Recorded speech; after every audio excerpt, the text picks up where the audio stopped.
Côte d'Ivoire. Un pays situé à la limite sud de l'Afrique de l'Ouest, face au golfe de Guinée. Du littoral atlantique aux forêts de l'intérieur, c'est un pays façonné par l'agriculture, les migrations, le commerce, la musique et une ville extraordinaire. Abidjan. Une ville bâtie autour de lagunes. Une ville reliée à l'Atlantique. Une ville de ponts, d'autoroutes, de gratte-ciel, de marchés et de quartiers s'étendant bien au-delà du centre urbain d'origine. Et une ville devenue l'un des centres économiques les plus importants d'Afrique de l'Ouest. Mais la Côte d'Ivoire est bien plus qu'Abidjan. Le pays couvre plus de 322 000 km² et a des frontières communes avec le Ghana, le Burkina Faso, le Mali, la Guinée et le Libéria. Sa langue officielle est le français, tandis que des dizaines de langues africaines sont parlées à travers le pays. Yamoussoukro est la capitale politique et administrative, mais Abidjan demeure la capitale économique. Voici l'histoire de la Côte d'Ivoire. Et plus que tout, c'est l'histoire d'Abidjan.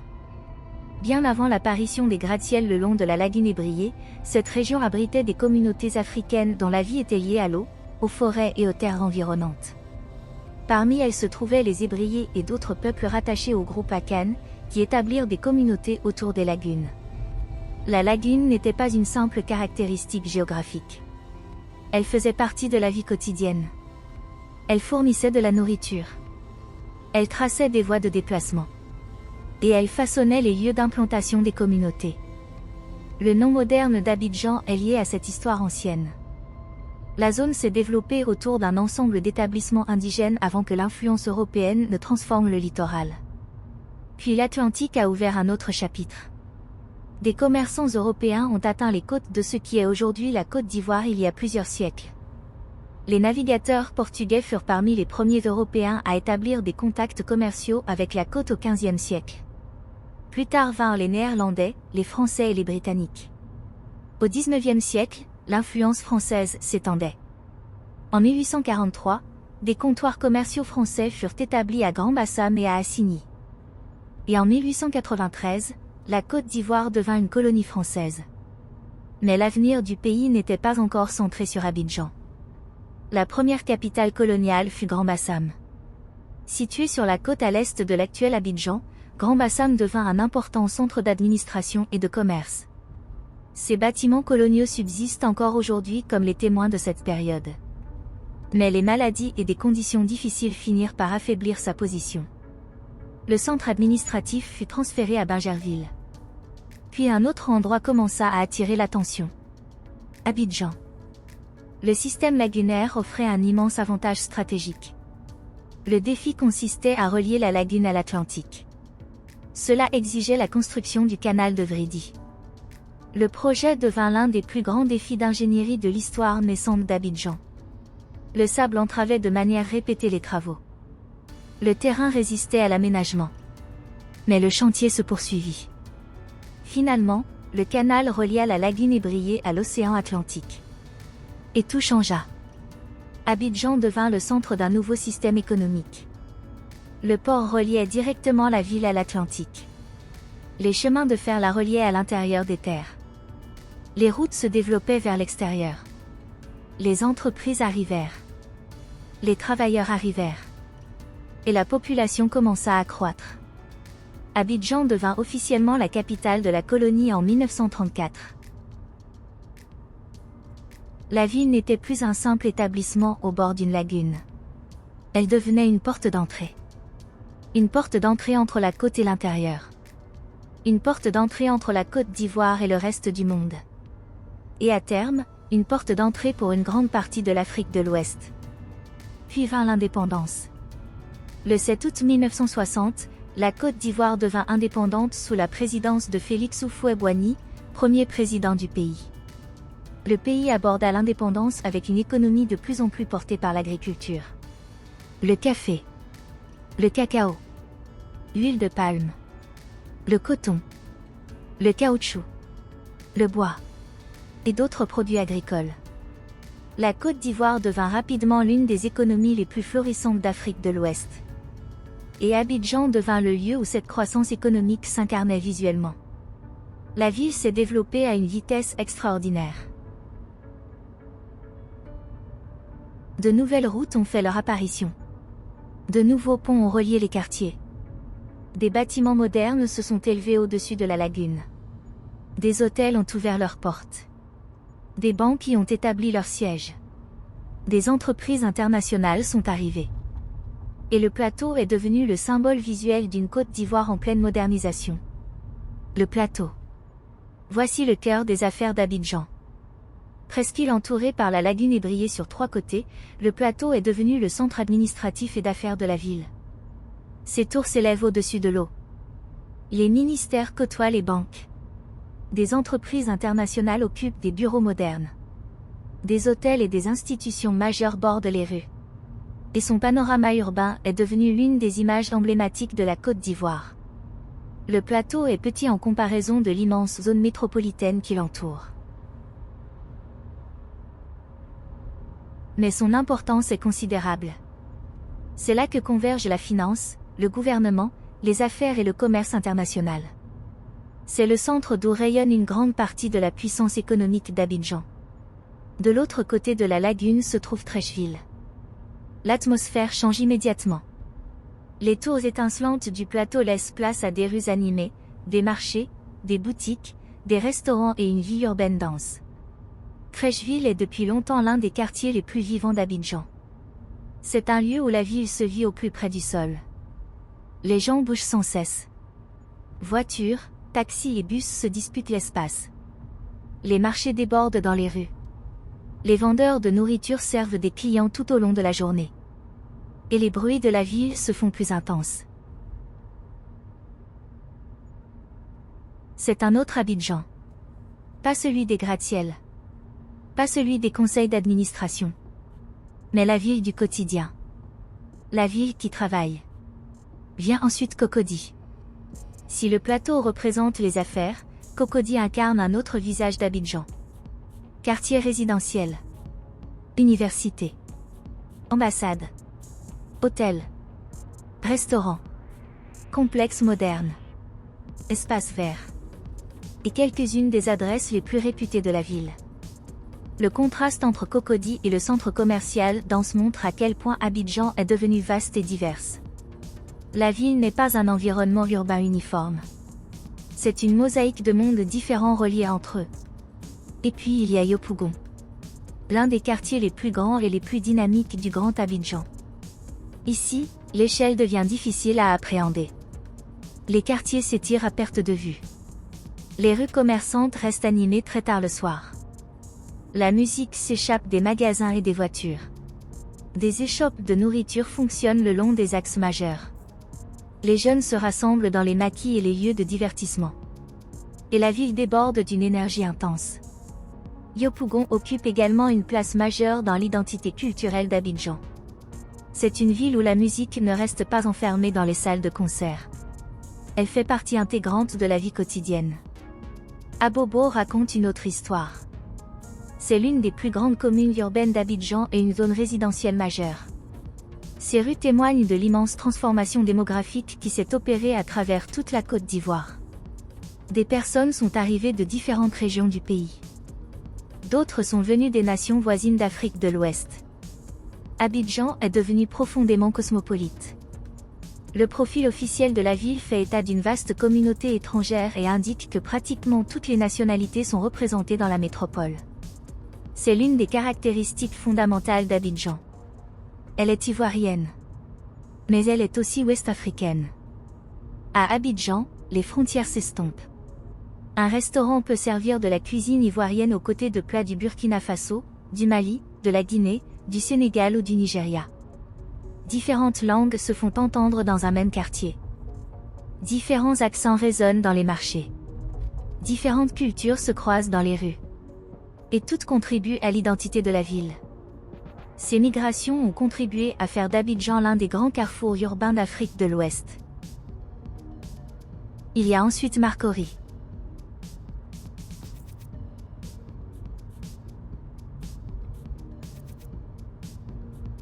Un district commercial et résidentiel où des centres commerciaux modernes, des entreprises, des hôtels et des axes routiers très fréquents forment une autre pièce du puzzle métropolitain. Et Port-Bouët. Ici, le lien entre Abidjan et l'Atlantique devient impossible à ignorer. L'aéroport s'y trouve. Le littoral est tout proche.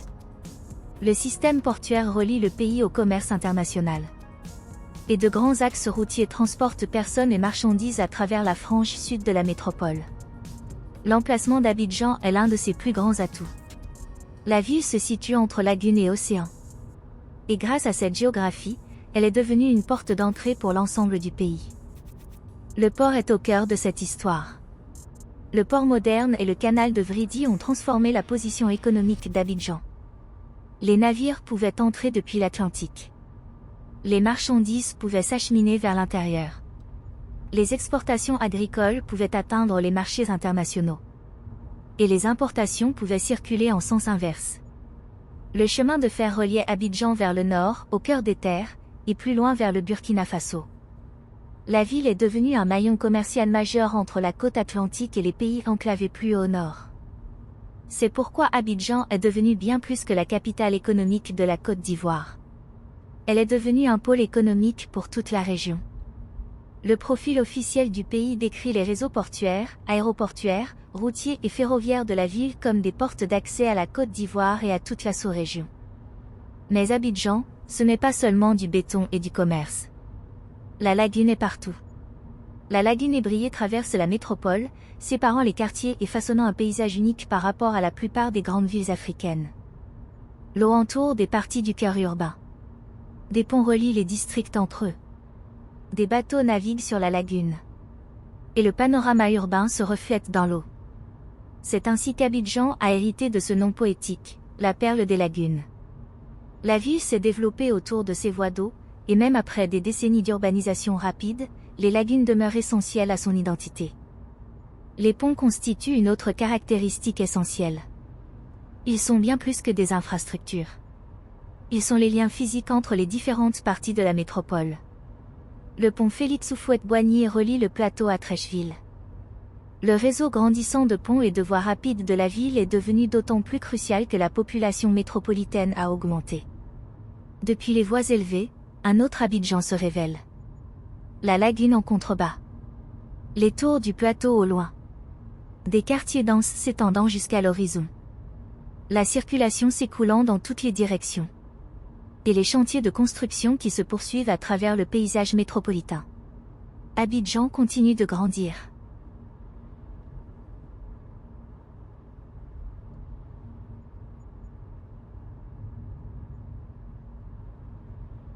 Le district officiel décrit la zone métropolitaine comme une ville tentaculaire et cosmopolite, comptant plus de 6 millions d'habitants répartis dans ses 10 communes urbaines.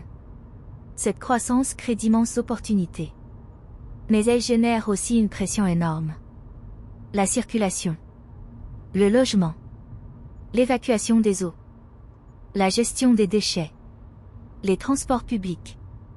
La congestion routière. Et le besoin constant de nouvelles infrastructures.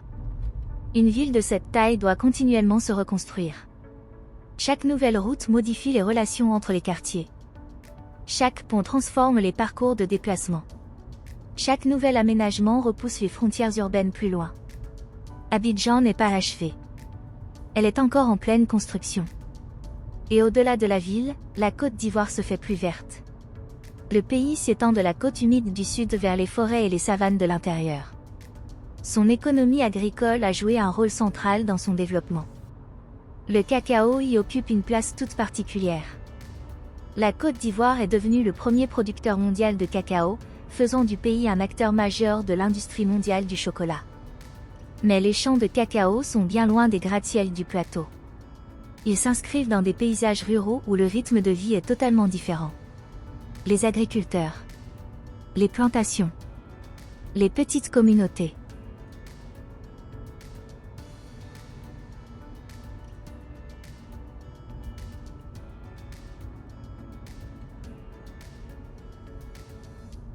La forêt. La pluie. Et les routes qui relient les régions agricoles aux villes. La richesse générée dans ces campagnes finit par s'écouler vers des lieux comme Abidjan. Et depuis Abidjan, elle intègre l'économie mondiale. Puis il y a Yamoussoukro. La capitale politique. Ses larges avenues et son architecture monumentale créent un contraste saisissant avec l'énergie foisonnante d'Abidjan. La basilique Notre-Dame de la Paix domine la ville.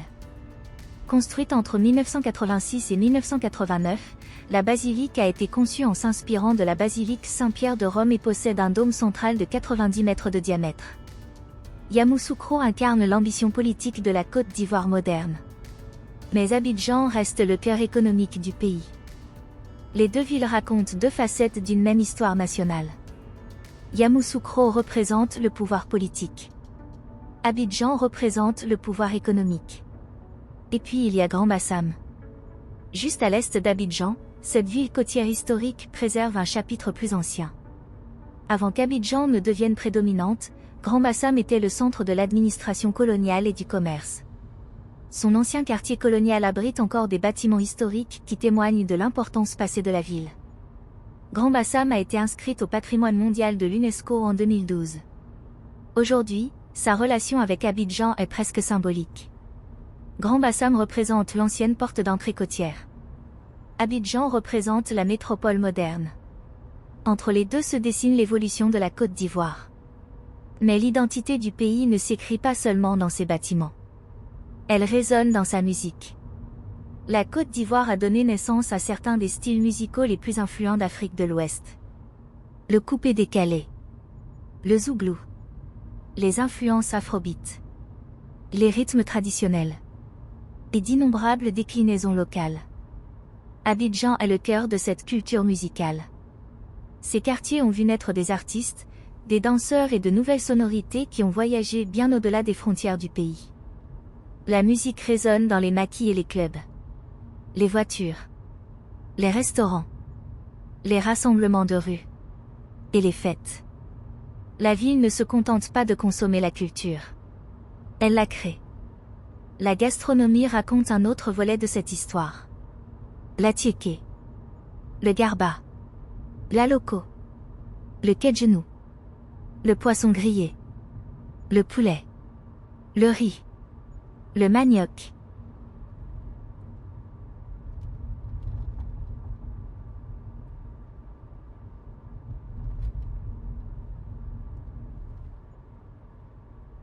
La banane plantain. L'huile de palme. Et d'innombrables nuances de la cuisine ivoirienne du quotidien. À Abidjan, la nourriture fait partie intégrante de la culture urbaine. De simples vendeurs de rue peuvent devenir des institutions. De petits restaurants ne désemplissent pas du matin au soir. Et un repas simple peut révéler les liens qui unissent le pays à l'ensemble de la région. La Côte d'Ivoire d'aujourd'hui évolue aussi sur le plan économique. Le pays a largement dépassé sa dépendance historique envers le café et le cacao. Le pétrole et le gaz sont devenus de plus en plus importants. Le secteur manufacturier se développe. Les télécommunications ont transformé la vie quotidienne. Le secteur bancaire et financier a progressé. Le secteur du bâtiment poursuit son essor. Et Abidjan est devenu une destination majeure pour les affaires à l'échelle régionale. Les autorités touristiques du pays promeuvent désormais le tourisme d'affaires aux côtés de la nature, des plages, de la gastronomie, de la culture et du patrimoine. Cette combinaison offre à la Côte d'Ivoire un avantage précieux. Elle peut proposer une grande métropole d'affaires sans rien perdre de ses plages, de ses forêts, de sa gastronomie et de son identité culturelle. Et l'avenir de la Côte d'Ivoire repose en grande partie sur Abidjan.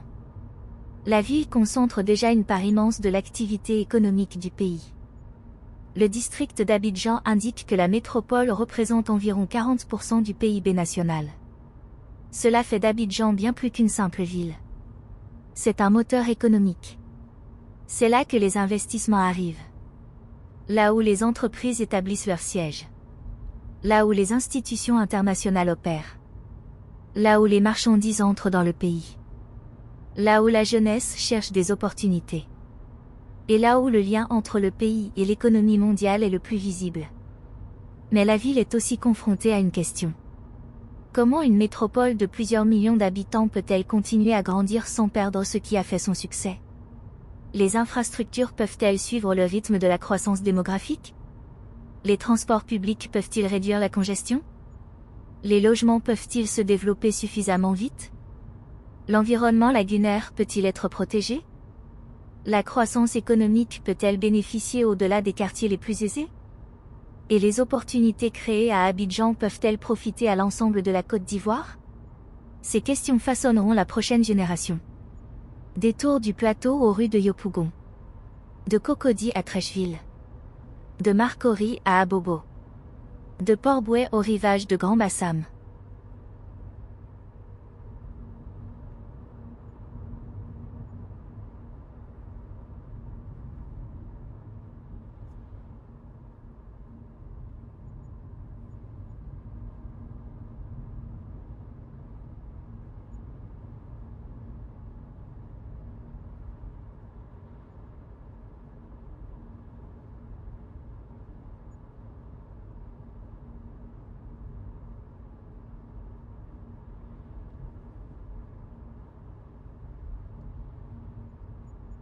Des plantations de cacao de l'intérieur aux avenues monumentales de Yamoussoukro. La Côte d'Ivoire est un pays de contrastes. Mais Abidjan est le lieu où ces contrastes se rencontrent. L'Afrique et l'Atlantique. La tradition et la modernité. Les affaires et la culture de la rue. L'influence française et l'identité africaine. La lagune et le gratte-ciel.